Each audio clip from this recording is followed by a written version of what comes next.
After the fantastic success of England's Lioness football team winning the European Championships, there were the expected retirements. But one of them was not expected to me. Ellen White was one of my favourite players, so it was a shame to see that she retired, but fantastic that she retired at the very, very top level there. So fantastic. Congratulations on a wonderful career. But it was interesting in her interview with BBC Sport that she cited that one of the potential reasons for retiring, and something that she was still struggling to work through, was the fact that she suffered a punctured lung relatively recently. And this punctured lung was caused by a session of acupuncture. When an injury is caused by medical means, so whether it be acupuncture, chiropractic, surgery, medication issues, that sort of thing, it's called iatrogenic. Whenever I'm doing treatment, I know we've talked about this before and we'll talk about it many, many times, so get used to it, because it's a key part of clinical work in my opinion, and clients should know about this as much as clinicians. We look at benefits to risk ratios, and obviously we want the benefits to be, potential benefits to be much, much higher than the potential risks. Dry needling, which is what I do, which is similar to acupuncture, you use the same kind of needles.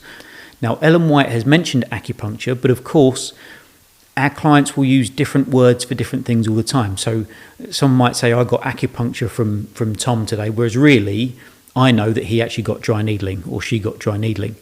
But people use different words, tomato, all that sort of stuff. So Ellen White may not have been treated by an acupuncturist. She might have been treated by a physio, osteopath, chiropractor, anyone at all, and got some dry needling. Who knows? Ellen does, the therapist does, but we'll never know.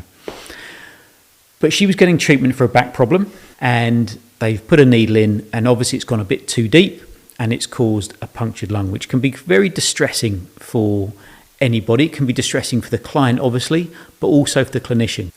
But this brings us to our benefits and risk ratios. Okay, I never, ever dry needle over the lung fields. For that very reason, is I don't ever want to puncture somebody's lung. So the only areas that I will do dry needling on are the neck, the lumbar spine. There's no bags of air around there. And then if I am going to come up around the rib areas, it's going to be onto the scapula, the shoulder blade, because it's a nice flat bone. And if the needle goes deep, it's just going to hit the scapula. It's not going to go anywhere near in between the ribs and get to those lung fields, because it's just not worth the risk. If I want to cause an inflammatory response in the mid-back or around between the ribs, then I'll just use some massage or I'll just use some heat. It may not get as fantastic or might not get as great response as needling does, but it also won't have the risk of puncturing someone's lung. So we always have to take these things into consideration. And I feel for the therapist who did this, because it wasn't their intention to do it. We all make errors and mistakes, but they're things that we always have to learn from and move on from.